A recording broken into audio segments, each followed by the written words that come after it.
Hi, I'm Vicki Norris, organizing expert of Restoring Order. With so many of us working and cyber connecting from home now, I want to show you how to create an amazing virtual space. A cool place where you can conduct your video calls looking and feeling good. First, let's talk about location. You can carve out a nook in one of your rooms for your video conferencing needs. I like this little seating area in my master bedroom when I need quiet and privacy for my calls. Or you can do what I've done in this former guest room. You can commandeer the entire room for video conferencing. Your virtual space needs two key features: great lighting and noise cancellation.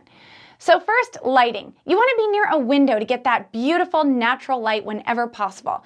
And if you can't get enough light, I recommend those standing floor lamps. We love our ring light. It's very flattering. Also, don't forget to light the walls. That's really important so you don't get shadowing. Second, noise cancellation. So everyone else in your home does not have to hear your long conversations on video calls. Make sure you have a good headset. But in addition, you want to think about the quality of the sound. So you want to make sure that you have a good rug that absorbs the noise. If that's not enough and you sound like you're in a tin box, we use moving blankets on the walls. That really helps to dampen the noise and make sure you have good quality virtual conference calls. Okay, now let's talk about your backdrop. You saw in that little master bedroom nook that I've carved out that I have a photo gallery on the wall.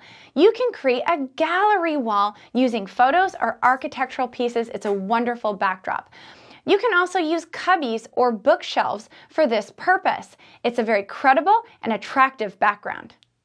In my virtual space, I've created an office setting as my virtual backdrop because I am, after all, a professional organizer. So I love notepads and file folders, and your virtual space should reflect you and your personality. A final backdrop option is to actually just buy a fabric background if you don't want to build a set or create a gallery wall. And I love this one because it's kind of industrial and it's a nice contrast with my hair. And remember, we gotta look good. Finally, what happens when you need to take your virtual space on the road? Well, you just create a little virtual space tote. You load in your laptop and charger and your mouse.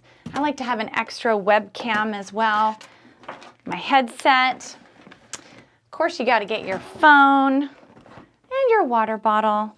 And lastly, I like to actually bring a little mobile light with me, just in case the lighting is not great wherever I may be. I hope you've learned a lot about setting up a virtual zone.